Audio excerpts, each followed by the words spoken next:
पूछा था, मैंने पूरे बॉक्स डायग्राम बना दिए, कैसे डाया है, कैसे पैरा है, क्यों है, क्या ज्योमेट्री है, क्या हाइब्रिडाइजेशन है, वो सब भी बता दिया साथ में आपको। आपका बहुत मंगल हो। ठीक है, ठीक है। Which of the following compounds is not coloured? किसमें रंग नहीं है? D10 कॉम्प्लेक्सेस में प्रायः कलर नहीं होता। तो यहां पर क्या है, Na2CuCl4, कॉपर +2 D9 है, कैडमियम +2 D10 है, आयरन +2 D6 है, और क्रोमियम +6 D0 है। D10 complexes are usually not colored. Is B the answer? Yes, B is the answer. The color of potassium dichromate and ferrous ions are respectively due to. Dichromate में chromium +6 में है, ये D0 configuration है, और इसमें charge transfer spectrum का concept लगता है। चार्ज ट्रांसफर स्पेक्ट्रम, इसके चलते D0 वाले कभी कलर हो तो होते हैं। फेरस में क्या है, फेरस में तो अनपेयर्ड इलेक्ट्रॉन्स हैं, पैरामैग्नेटिक है, इसके चलते कलर्ड हो जाता है। ठीक है, तो charge transfer spectra and DD transition, ये बिल्कुल सही बात है। Charge transfer spectra and DD transition, Indeed. The octahedral complex of a metallion M3 plus with 4 monodentate ligands L1, L2, L3, L4 absorbs wavelength in the region of red, green, yellow and blue respectively. Oh my God. The increasing order of ligand field strength of 4 ligands is. बहुत ही मस्त question. ये हो क्या गया, मैं पहले note कर लेता हूं। आपके पास L1, L2, L3 और L4 हैं, और एब्जॉर्ब कर रही हैं बेचारी किस रेंज में बताया जा रहा है,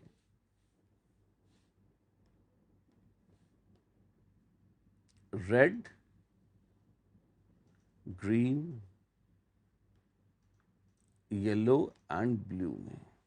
ठीक है, अगर एब्जॉर्ब कर रही हैं इसमें, तो विजिबल कलर जो है वो होगा कॉम्प्लीमेंट्री कलर,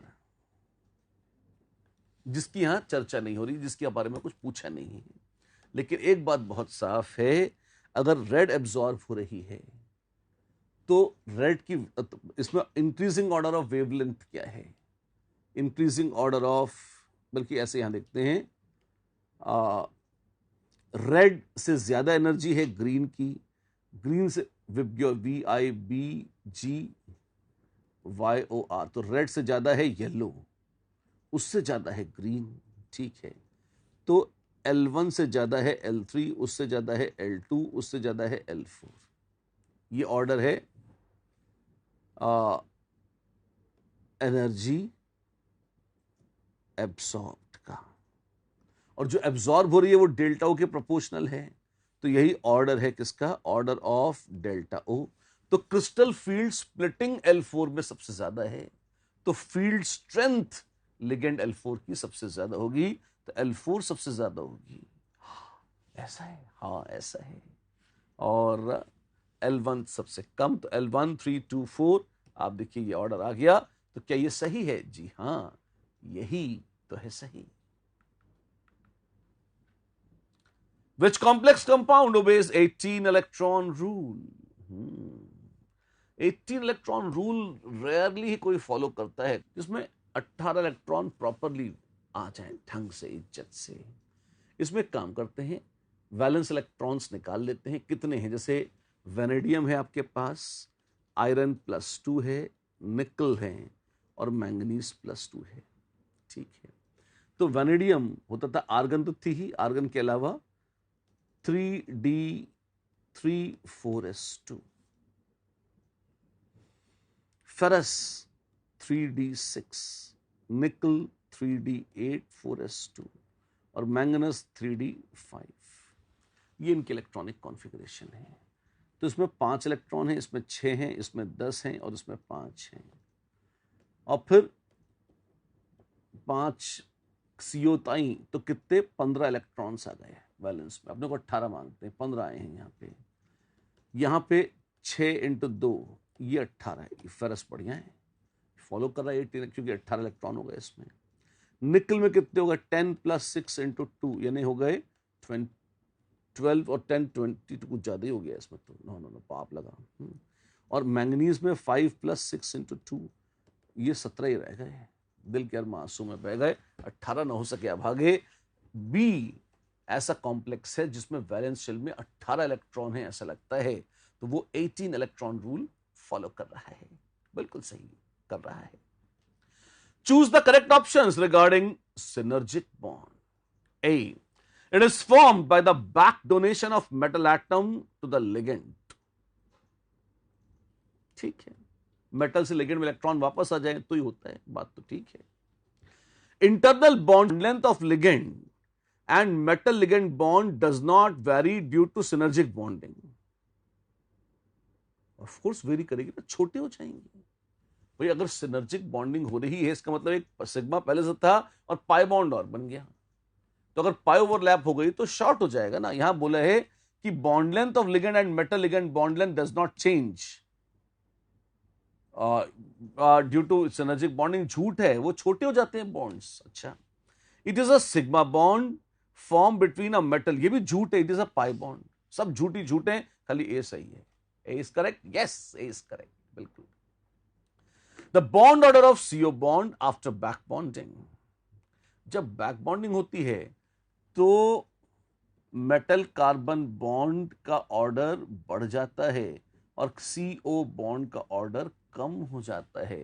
तो bond order of carbonyl bond decreases, बढ़ता नहीं है, घट जाता है बाबू, घट जाता है, ऐसा होता है। बढ़िया है, अरे बहुत बढ़िया है।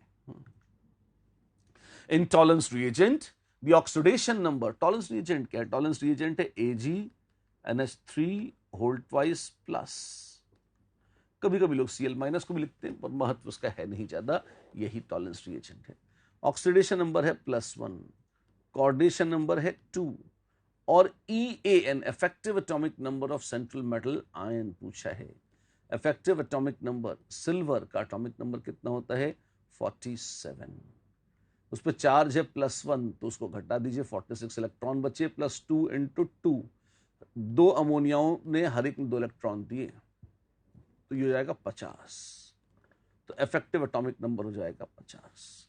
1 2 50, 1 2 50। अरे वाह, यही आंसर आ गया। जी हाँ, ये आंसर आ गया, बिल्कुल, देयर वी आर। यहां अब बिल्कुल मजे की बातें हो रही हैं। एमओ थ्योरी में the LUMO in CO is, LUMO is lowest unoccupied molecular orbital. Carbon monoxide की इलेक्ट्रॉनिक कॉन्फ़िगरेशन आपको लिखनी पड़ेगी जो बहुत ही विचित्र सी है, ऊट पटांग है, अजीब सी है। और उसमें अगर आप देखेंगे तो CO से जब हम बनाते हैं CO+ तो बॉन्ड ऑर्डर 3 से बढ़कर हो जाता है 3.5। CO में अपरेंटली हाईएस्ट जो इलेक्ट्रॉन है वो, या हाईएस्ट जो ऑर्बिटल है वो एंटी बॉन्डिंग है। ठीक है, तो हाईएस्ट ऑक्यूपाइड MO तो एंटी बॉन्डिंग है, मान लेंगे हम। तो फिर कोई ना कोई बॉन्डिंग ऑर्बिटल खाली बची होगी। जी हाँ, पाई बॉन्डिंग ऑर्बिटल है जो लोएस्ट अनऑक्यूपाइड MO हो जाती है CO में। ऐसा है, जी हाँ, और इसी के चलते वो बैक बॉन्डिंग कर पाती है या सो कॉल्ड सिनर्जिक बॉन्डिंग कर पाती है। ठीक है, फलाना एंड ढिकाना R, 2 कॉम्प्लेक्स दे रखे हैं और हमसे पूछा है कैसे हैं ये। वेल, कॉम्प्लेक्स में अगर एनायन अंदर या बाहर आ जा सके और अलग अलग हो तो हम कहते हैं ये आयनाइज अलग अलग तरीके से होते हैं, तो ये आयनाइजेशन आइसोमर्स हैं। और ये सच भी है, कहीं ब्रोमाइड कहीं sulphate, very much they are ionisation isomers indeed. Which of the following complexes does not follow EAN rule? Ferric को देखते ही, क्योंकि फेरिक में D5 कॉन्फ़िगरेशन है, ऑड इलेक्ट्रॉन है तो मरे मर जाए EN रूल फॉलो नहीं कर सकता। क्यों? ऑड नंबर को कितना भी जोड़ो 18 तो आ नहीं सकता, तो इसलिए ferric must be an exception to EAN rule. Which of the following do not show geometrical isomerism? ठीक है, ज्योमेट्रिकल आइसोमरिज्म कौन नहीं दिखाता? वेल, स्क्वायर प्लेनर या ऑक्टाहेड्रल? ऑक्टाहेड्रल में तो यहां पर सिस्ट्रॉन्स हो सकता है और यहां फैक्मर हो सकता है, तो ये तो दिखाते हैं, तो ये आंसर नहीं है। स्क्वायर प्लेनर में 3 लिगेंड्स एक जैसी हैं, तो ये ज्योमेट्रिकल नहीं दिखाएगा। अगर 2 अलग अलग हैं तो सिस्ट्रॉन्स तो दिखा ही सकता है। डायरेक्ट ए आंसर है, बिल्कुल ए आंसर है, वहां कोई जीआई नहीं है। स्क्वायर प्लेनर में चारों लोकेशन एक जैसी हैं, कहीं भी एक एक्स रख दो और 3 जगह लिगेंड एल रख दो, it doesn't make any difference. अच्छा, और ये अगर ऐसा कंपाउंड है COCl2 EN होल्ड ट्वाइस, क्या दिखाएगा ये? वेल, मैं आपको बता दूं कि क्लोराइड एक दूसरे के ट्रांस हो सकते हैं, ठीक है, और वो क्लोराइड एक दूसरे के सिस भी हो सकते हैं।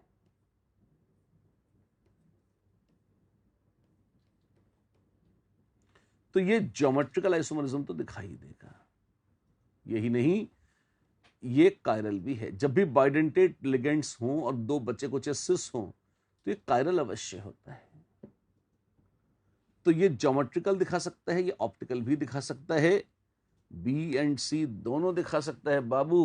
तो आंसर न बी रहना सी, डी हो गया। चलो डी ही सही, जो भी है। Which of the following complexes will have 4 different isomers? Isomer गिनाने की बात हो रही है, अलग अलग 4 आइसोमर्स होंगे, इतनी इमोशनल बातें करी जा रही हैं। कौन होगा वो? इसको तो अभी बनाया था। एक तो सिस ट्रांस होंगे, और सिस वाले में भी 2 होंगे जो एक दूसरे की मिरर इमेज हैं, तो टोटल 3 स्टीरियो आइसोमर्स हो जाएंगे। इसके 3 ही होंगे और कुछ नहीं हो सकता। 4 बोला है तो ये आंसर नहीं है। ये क्या है? EN 2 अमोनिया और 2 क्लोराइड। इसमें 4 बन सकते हैं। देखते हैं, थोड़ा लंबा लग रहा है, देख लेंगे आराम से। इसका क्या है? 3 एक जैसी बाइडेंटेट लिगेंड्स हैं। इसमें ज्योमेट्रिकल तो नहीं, सिर्फ ऑप्टिकल इसके 2 ही हो सकते हैं, तो ये भी आंसर नहीं है। ये क्या है? तीसरा, COPPH3 hold twice NH3ClCl। Cobalt 2+ के साथ 2 ट्राइफेनाइल फॉस्फीने हैं, एक अमोनिया एक क्लोरीन। तो टेट्राहेड्रल जैसा कॉम्प्लेक्स लग रहा है, इसमें दम नहीं है ज्यादा ना। जान तो राक्षस की इसी में होगी, बी में। कैसे? अब देखते हैं, बना के देखते हैं, कोशिश तो करते हैं क्या हिसाब आता है। बोला है EN है, ठीक है, 2 अमोनिया 2 क्लोराइड है। तो एक बार हमने सोचा कि क्यों ना दोनों अमोनियाओं को हम कर दें ट्रांस और दोनों क्लोराइड को कर दें सिस, तो EN यहां आ जाएगी, ठीक है। या दोनों क्लोराइड को कर दें ट्रांस और अमोनियाओं को कर दें सिस, तो EN यहां आ जाएगी। कर सकते हैं, कर सकते हैं, पर आप इसमें देखें, अमोनिया के ऑपोजिट अमोनिया है। यहां पे अमोनिया के ऑपोजिट अमोनिया है, यहां अमोनिया के ऑपोजिट EN है। क्या अमोनिया के ऑपोजिट Cl नहीं आ सकता?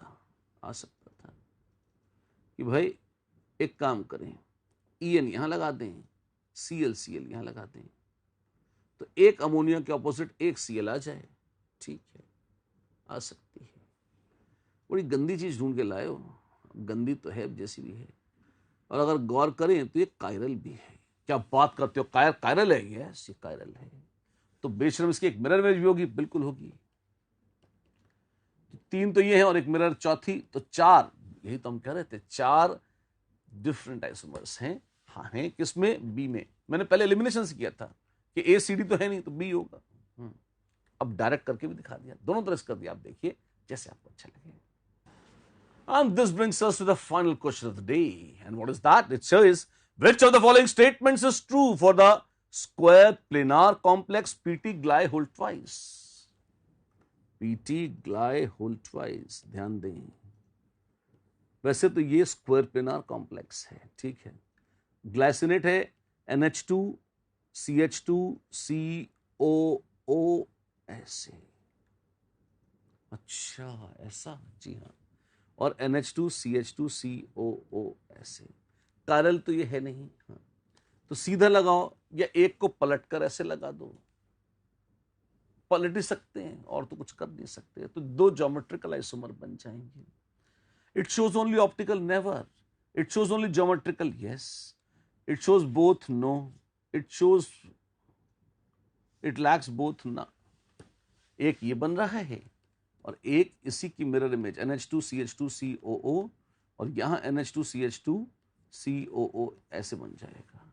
तो O के उल्टा O, N के उल्टा N, यहां N का उल्टा O, O का उल्टा N। फर्क है दोनों, दो ज्योमेट्रिकल आइसोमर्स बनेंगे बाबू इस तरह से, राइट।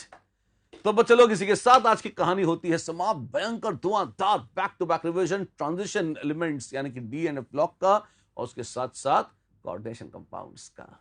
मुझे उम्मीद आपको खूब मजा आया होगा, और फिर इसके साथ मिलते